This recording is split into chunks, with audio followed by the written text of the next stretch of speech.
Hello good evening दोस्तों। तो मैं नीतू आपका स्वागत करती हूँ आपके अपने channel UGC net self study में।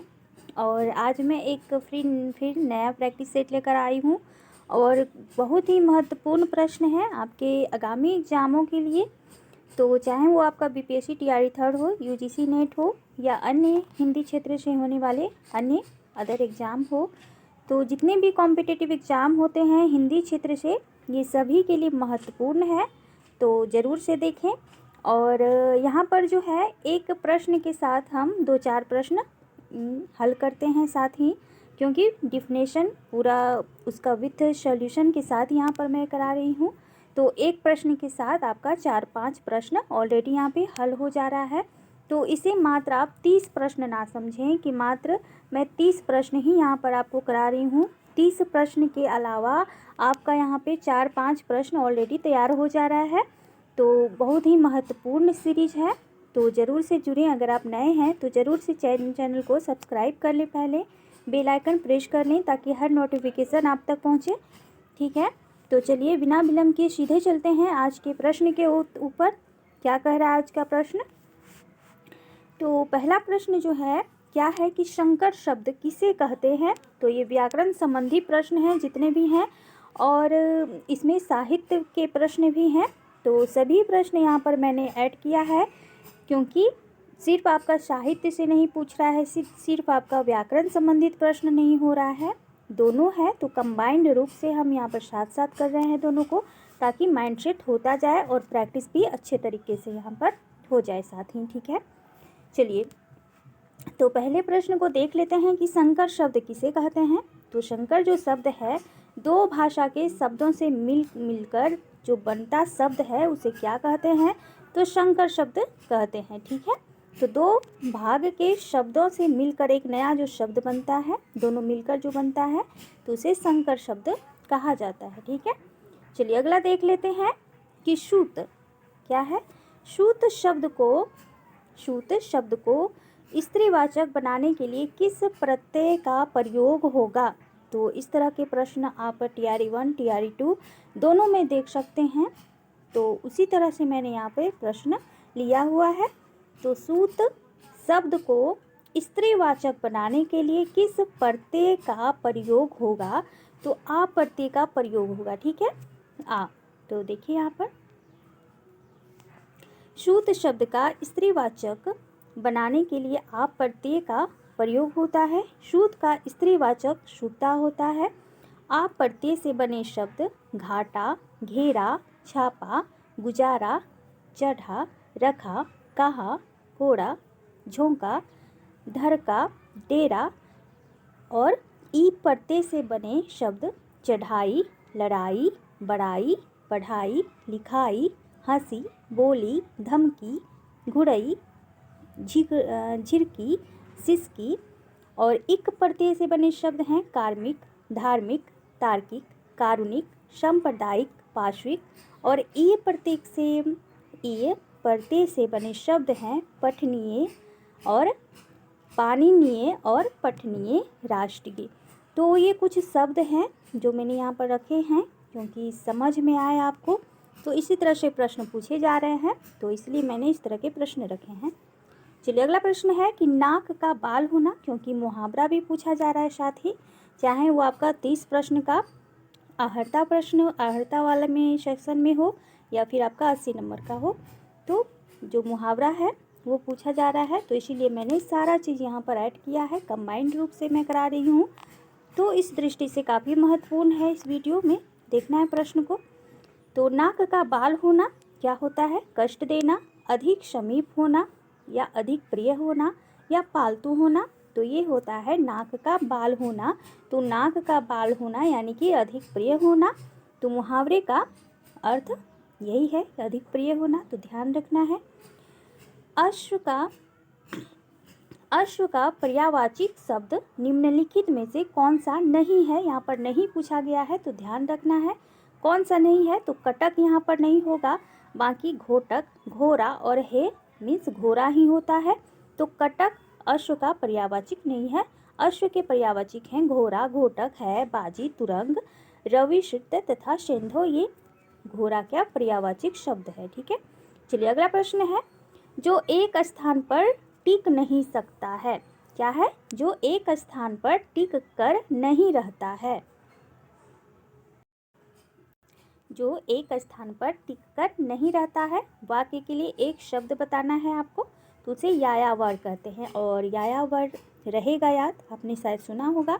अगर आप हिंदी के स्टूडेंट हैं तो आपको पता ही होगा कि अरे अरे यायावर रहेगा याद, इस तरह की जो रचना है किसकी है। तो अगर आप ध्यान से पढ़ रहे होंगे तो आपको ज़रूर पता होगा, तो ज़रूर से कमेंट में बताएं कि अरे यायावर रहेगा याद किसकी यात्रा वृत्त है, ठीक है। चलिए इसके बारे में देख लेते हैं थोड़ा। जो एक स्थान पर टिक कर नहीं रहता है, यायावर जो एक स्थान पर स्थिर नहीं रहता, और स्थिर जो अपनी बातों तथा वादों पर टिका रहे उसे अडिग, और जो चलता रहे उसे गतिशील कहा जाता है। तो यहाँ पर चारों ऑप्शन को हमने देख लिया है। अब क्या है अगला क्वेश्चन, बुंदेले हर बोलों के मुँह हमने सुनी कहानी थी, तो ये पिछले प्रैक्टिस सेट में भी आ चुका है। तो ये सुभद्रा कुमारी चौहान रचयिता हैं इनके। चलिए इसके बारे में तो देख लिया था। अगला है कि समास का अर्थ है, तो समास का अर्थ होता है संक्षेपण। तो संक्षेप, जब संक्षेप के लिए आपस में संबंध रखने वाले दो या दो से अधिक शब्दों को मिलाकर एक नया शब्द बनाया जाता है, तब उस मेल को समास कहते हैं। सामान्यतः समास का अर्थ संक्षेप करना भी होता है, तो ध्यान रखना है। चलिए अगला प्रश्न है, भाषा के संबंध में उपचारात्मक शिक्षण का उद्देश्य है। तो भाषा प्रयोग संबंधी कठिनाइयों की पहचान तथा उनका निदान करता है, तो ध्यान रखना है ये इसका उपचारात्मक होता है। फॉर्मेटिव मूल्यांकन जिसे कहा जाता है तो वही है। चलिए अगला देख लेते हैं। तो ये सीटेट का प्रश्न, यहाँ पर ये ज़्यादातर सीटेट में पूछा जाता है, तो एक दो प्रश्न इससे यहाँ पर ऐड हो गए हैं, कोई बात नहीं है। चलिए अगला प्रश्न है कि प्रमुख भाषाई कौशल के अंतर्गत इनमें से कौन एक नहीं आता है। तो कौन सा नहीं आता है, तो हंसना नहीं आएगा, बाकी बोलना, सुनना और लिखना ये सारे भाषाई कौशल के अंतर्गत आएंगे। चलिए अगला है, हिंदी दिवस कब मनाया जाता है। तो हिंदी दिवस जो है 14 सितंबर को मनाया जाता है। इसके बारे में थोड़ा देख लेते हैं। 14 सितंबर को हिंदी दिवस मनाया जाता है। 14 सितंबर 1949 को भारत के संविधान में हिंदी को राजभाषा यानी कि ऑफिशियल लैंग्वेज की मान्यता प्रदान की गई। भारतीय संविधान के भाग 17 में अनुच्छेद 343 से 351 तक राजभाषा का संविधान में प्रावधान किया गया है तथा संविधान की 8वीं अनुसूची में 22 भाषाओं को मान्यता प्रदान की गई है। पहले कितनी भाषाएं थी, तो 18 भाषाएं थी और अब जो है 22 भाषाएं हैं, तो ध्यान रखना है। चलिए अगला है, काव्य शिक्षण। तो काव्य शिक्षण का उद्देश्य क्या है, तो ये रसानुभूति एवं आनंद अनुभूति है। तो जो काव्य शिक्षण है वो क्या होता है, तो उसमें रसानुभूति, रस आनंद की अनुभूति होती है, तो वही है बस। अगला है कि निम्न में से किस वाक्य में विशेषण का प्रयोग हुआ है, तो किसमें हुआ है, तो क्या है, सीता फल खाती है, राम जाता है, मेरी गाय काली है। तो काली यहाँ पर देख लीजिए, इसकी विशेषता बता रहा है गाय की, तो ये विशेषण है, तो थर्ड आपका सही होगा। देख लेते हैं, मेरी गाय काली है। इस वाक्य में मेरी शब्द एक सार्वनामिक विशेषण है, जो संज्ञा या सर्वनाम की विशेषता बताए उसे विशेषण कहते हैं। विशेषण 4 प्रकार का होता है, सार्वनामिक विशेषण, गुणवाचक विशेषण, संख्यावाचक विशेषण और परिमाणवाचक विशेषण, तो ध्यान रखना है, पूछा जाता है। अगला है कि नाटक शिक्षण में कथा अभिनय प्रणाली के प्रयोग से क्या होता है, तो पत्रानुसार बच्चों द्वारा अभिनय से सीखने की प्रक्रिया में तेजी आती है।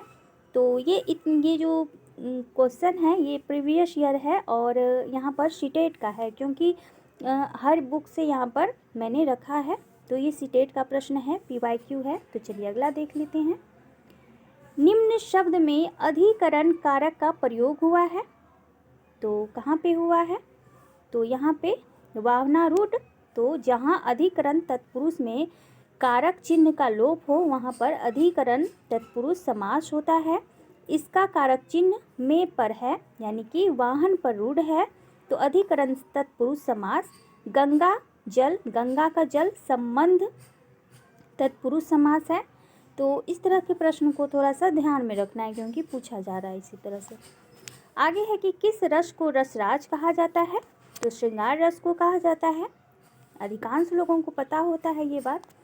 देखिए, श्रृंगार रस को कार्य व्यापार की व्यापकता के कारण रसराज कहा जाता है। भरत मुनि ने कितने रस बताए हैं, तो 8 प्रकार के रसों का उल्लेख किया है उन्होंने, जबकि अभिनव गुप्त ने मूलतः रसों की जो स्थिति यानी संज्ञा है वो कितनी मानी है, 9 है। श्रृंगार रस, भयानक रस, हास्य रस, अद्भुत रस, करुण रस, विभत्स रस, वीर रस और शांत रस, रौद्र रस। तो अगर ज़्यादातर पूछा जाता है कि भरत मुनि ने रसों की संख्या कितनी मानी है, तो ये मानी है 8 और अभिनव गुप्त ने कितना माना है, तो 9। तो ज़्यादातर जो भरत मुनि का है वो ध्यान रखना है, पूछा जाता है, कई बार पूछी गई है।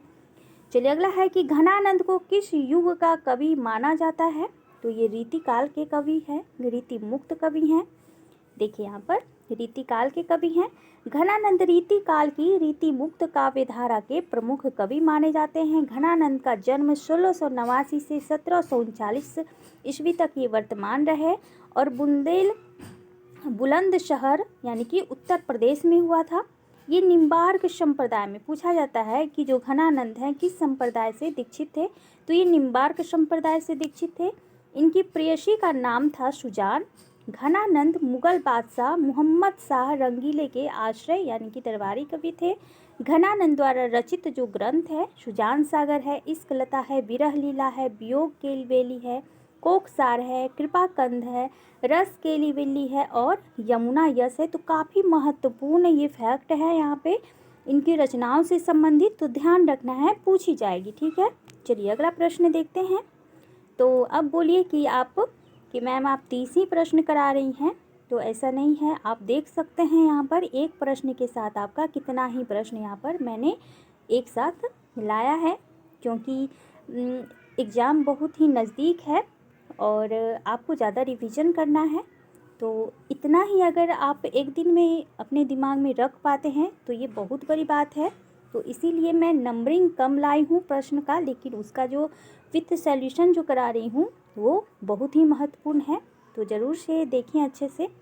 चलिए अगला प्रश्न है, निम्नलिखित में से शुद्ध वर्तनी वाला शब्द है, तो शुद्ध और अशुद्ध विलोम शब्द काफ़ी और पर्यायवाची शब्द काफ़ी पूछा जाता है, तो ध्यान रखना है। तो देखिए ये आशीर्वाद जो है इस तरह से ये शुद्ध होगा, बाकी गलत है। चलिए अगला प्रश्न है, को से किस कारक चिन्ह का बोध होता है, तो को यानी कर्ता ने कर्म को, तो ये कर्म होगा। और यहाँ जो कारक है सभी को आपको ध्यान से देख लेना है। को से कर्म कारक चिन्ह का बोध होता है। कारक तथा उनकी कारक चिन्ह निम्नलिखित है। विभक्ति जिसे कहा जाता है, ठीक है, तो कर्ता ने, ठीक है, कर्ता ने कर्म को करण से, संप्रदान को के लिए आपादान से यानी कि अलग होने के अर्थ में, ठीक है, आपादान। संबंध का के की रा रे री अधिकरण में पर, ठीक है, में पर। और संबोधन जो होता है हे अजी अहो। तो यहाँ पर मैंने 8 कारक गिनवा दिया आपको, तो ध्यान रखना है, ये काफ़ी महत्वपूर्ण है, ठीक है, यह पूछी जाएगी। चलिए अगला प्रश्न देख लेते हैं। अगला प्रश्न है कि सच्चिदानंद हीरानंद वात्स्यायन का उपनाम है, तो ये अज्ञेय जी हैं जिन्होंने तार सप्तक का 1943 में संपादन कार्य किया है, काफ़ी फेमस हैं ये कवि। उपनाम सच्चिदानंद हीरानंद वात्स्यायन का अज्ञेय है, सूर्यकांत त्रिपाठी निराला का निराला है, चंद्रधर शर्मा गुलेरी का गुलेरी है और अयोध्या सिंह उपाध्याय का हरिओद है। तो सभी को ध्यान रखना है क्योंकि यहाँ पर जितने भी नाम हैं सारे उपनाम हैं कवियों के, और जो मैंने नीचे बता दिया आपको। चलिए अगला है, बिहारी के प्रसिद्ध, बिहारी प्रसिद्ध हैं, तो दोहों में प्रसिद्ध हैं। सतसैया के दोहरे, जो नावक के तीर, देखन में छोटन लगे, काव करे गंभीर, तो ये काफ़ी फेमस है इनकी। तो ये दोहों में प्रसिद्धि इन्होंने पाया है। बिहारी रीतिकाल के रीति सिद्ध काव्य धारा के एकमात्र कवि हैं जिन्होंने केवल एक रचना बिहारी सतसई, जो कि दोहा छंद में है। बिहारी सतसई की भाषा परिनिष्ठित साहित्यिक वज्र भाषा है, ध्यान रखना है भाषा को भी। इसमें दोहों की जो संख्या है 719 है, टोटल दोहों की संख्या 719 है, लेकिन जो ऑप्शन में दिया जाता है वो 713, जो कि विश्वनाथ, जो नाम मैं भूल रही हूँ अभी, ठीक है। तो देखिए, बिहारी निम्बार्क संप्रदाय में दीक्षित थे। इनके पिता केशव दास गुरु नरहरि दास थे और बिहारी महाराज जय सिंह के आश्रय में थे, ठीक है। तो अगर 719 आए दोहों की कुल संख्या तो ये लगाना है, और नहीं तो ज़्यादातर 713 ही आता है, तो ध्यान रखना है, ठीक है। चलिए अगला है कि पूर्ण जन्म शब्द का सही संधि विच्छेद क्या होगा। तो क्या होगा देख सकते हैं आप, तो पुनः जन्म होगा, ठीक है, पुनः जन्म। तो पूर्ण जन्म विसर्ग संधि, ध्यान रखना है ये किस तरह की संधि है। तो विसर्ग संधि, विसर्ग के 4 विसर्ग के साथ स्वर अथवा व्यंजन के मिलने से जो विकार उत्पन्न होता है उसे विसर्ग संधि कहा जाता है। तो अगर इसका डिफिनेशन भी आए तो आप लगा सकते हैं। चलिए अगला प्रश्न है कि शोक किस रस का स्थायी भाव है। तो पूछा गया है, ठीक है, करुण है, ठीक है, शोक का जो स्थायी भाव है करुण है। और जो पूछा गया था इस बार प्रश्न जो है, क्या पूछा गया था अभी मैं बताती हूँ, देखिए पहले देख लेते हैं। मन के विकार को भाव कहा जाता है, और जो भाव आस्वाद, उत्कटता, सर्वजन सुलभता, 4 पुरुषार्थों की उपयोगिता और औचित्य के नाते हृदय में बराबर बना रहे, वो क्या कहलाते हैं, अस्थाई भाव। और आप जरूर से कमेंट करें, प्रश्न मैं आपसे कर रही हूँ, संचारी भावों की संख्या कुल कितनी है, ठीक है। क्या कहा मैंने, संचारी भावों की संख्या कुल कितनी है। तो जरूर से कमेंट बॉक्स में कमेंट करके बताएं कि कितनी है, ठीक है, मैं देखना चाहूँगी। और आगे चलते हैं कि रस तथा उसके स्थायी भाव क्या हैं। तो रस के अस्थायी भाव श्रृंगार रस के रति, ठीक है, हास्य का हास्य, करुण का शोक, वीर का उत्साह, रौद्र रस का क्रोध, भयानक का भय, अद्भुत का विस्मय, विभत्स का जुगुप्सा, घृणा का शांत और घृणा, ठीक है, विभत्स का जुगुप्सा और शांत का निर्वेद होता है। और ये पूछा गया था, ठीक है, ये पूछा गया था 11-12 में, ये पूछा गया था कि शांत का जो अस्थाई भाव है क्या होता है, तो निर्वेद होता है। तो ध्यान रखना, ये पूछा गया था, तो इसीलिए मैंने ये प्रश्न रखा है यहाँ पर कि हो सकता है आगे कोई भी पूछ ले इनमें से, ठीक है। तो अगर आप अच्छे से देख रहे हैं तो ज़रूर से देखें। चलिए आगे है, सूरदास ने किस भाषा में सूरसागर की रचना की है। तो ये ब्रज भाषा में किया है। तो सूरदास जी भक्ति काल के शगुन काव्य धारा के कृष्ण भक्ति शाखा के प्रमुख कवि रहे हैं। इनकी 3 रचनाएं फेमस है, सूरसागर, सूर सरावली और साहित्य लहरी। सूरदास जी की भाषा ब्रज भाषा थी। हिंदी साहित्य में भ्रमर गीत काव्य परंपरा का प्रवर्तन सूरदास जी ने ही किया है। और ये भ्रमर गीत ध्यान रखना है, भ्रमर गीत। और एक मैं प्रश्न और दे रही हूँ, भ्रमर दूत किसकी रचना है। तो संचारी भावों की संख्या कितनी है। और दूसरा प्रश्न है कि भ्रमर दूत किसकी रचना है। तो ये दोनों प्रश्न जरूर से कमेंट करके बताएं, ठीक है। चलिए अगला प्रश्न देख लेते हैं। दोहों में कितनी मात्राएं होती है। तो दोहों में 24, टोटल 24 मात्राएं होती है, 13 और 11, ठीक है। तो ये 24 होती है, देख लेते हैं। दोहा वह अर्धसम मात्रिक छंद है जिसके प्रथम एवं द्वितीय चरण में 13 तथा द्वितीय और चतुर्थ चरण में 11 मात्राएं होती है और सम चरणों के अंत में गुरु लघु होता है। अतः इस छंद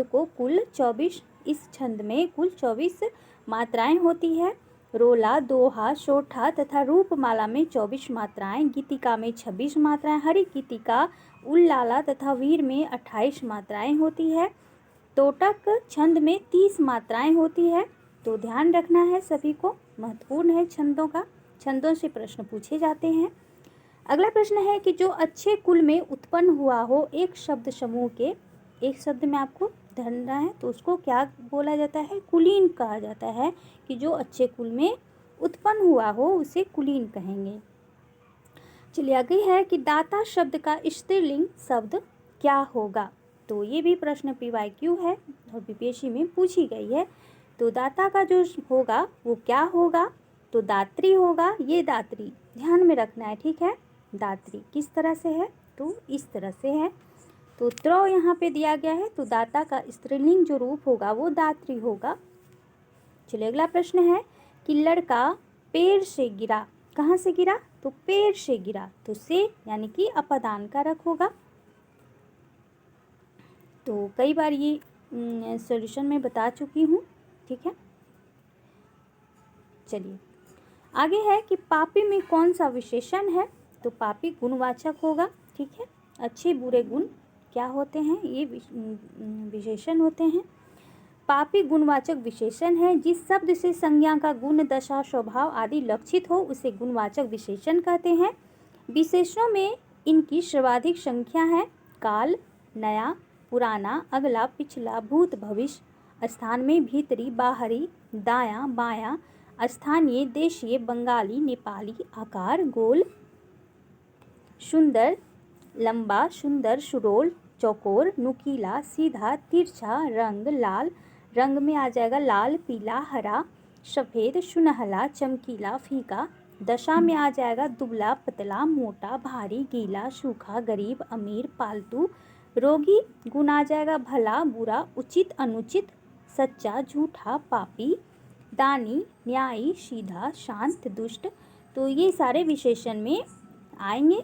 चलिए अगला देख लेते हैं। नवल सुंदर श्याम शरीर की सजल नीरद सी कलकांति थी में कौन सा अलंकार है, तो ये उपमा दे रहा है, तो उपमा अलंकार है। नवल सुंदर श्याम शरीर की सजल नीरद सी देख रहा है किसके सी, सजल नीरद सी कलकांति थी, तो ये उपमा दे रहा है। तो इस वाक्य में उपमा अलंकार होगा। उपमा अलंकार किसे कहते हैं, तो जहाँ उपमेय के साथ उपमान की किसी समान धर्म को लेकर तुलना की जाए वहाँ उपमा अलंकार होता है। पीपर पात सरिस मंडोला रूपक अलंकार होगा। जहाँ उपमेय और उपमान में भेद रहित यानी कि कोई भेद ना हो, आरोप किया जाए, वहाँ रूपक अलंकार होगा। जैसे उदित उदयगिरी मंच पर रघुवल बाल पतंग, बिक्षेहु संत सरोज अब हर्षे लोचन भृंग। और श्लेष अलंकार किसे कहेंगे, तो श्लेष का अर्थ है चिपकना, मिलना अथवा संयोग। जहाँ एक शब्द के साथ अनेक शब्द चिपके रहते हैं वहाँ पर श्लेष अलंकार होता है। जैसे चिरजीवो जोरी जुरे, क्यों ना स्नेह गंभीर, को घटिये वृषभानुजा, वे हलधर के वीर, ठीक है। और उत्प्रेक्षा, जहाँ जब उपमेय में उपमान की संभावना या कल्पना कर ली जाए तब वहाँ पर उत्प्रेक्षा अलंकार होता है। जैसे सोहत ओढ़े पीत पर, श्याम सलोने गाथ, मनहु, जहाँ मनहु जनहु इस तरह के जो शब्द आते हैं ये अधिकांशतः उत्प्रेक्षा में ही आते हैं। तो मनहु नीलमणि शैल पर, आत्म परियो प्रभात। तो इस तरह के जो वाक्य आते हैं ना ये किस में आते हैं, उत्प्रेक्षा में। चलिए अगले प्रश्न और आज के लास्ट प्रश्न को देखते हैं। बीजक किसकी रचना है, तो बीजक कबीर की रचना है, ठीक है। कबीर की रचना है, काफ़ी फेमस। और इसका संकलनकर्ता कौन है, तो इनके जो शिष्य हैं कौन है, धर्मदास, ठीक है, धर्मदास हैं। तो ये रहा आज का महत्वपूर्ण 30 प्रश्न। और 30 प्रश्न है लेकिन फुल डिटेल्स के साथ मैंने कराया है, तो ये और ज़्यादा प्रश्न हो जाएंगे साथ में। तो अगर ये प्रश्न अच्छे लग रहे हैं आपको तो ज़रूर से बताएं। और जो मैंने प्रश्न किए हैं उसके जो आंसर हैं वो ज़रूर से कमेंट में करें, ठीक है। और फिर मिलती हूँ एक नए सीरीज के साथ, तब तक बने रहें मेरे साथ और अच्छे से तैयारी करें। चलिए थैंक यू सो मच।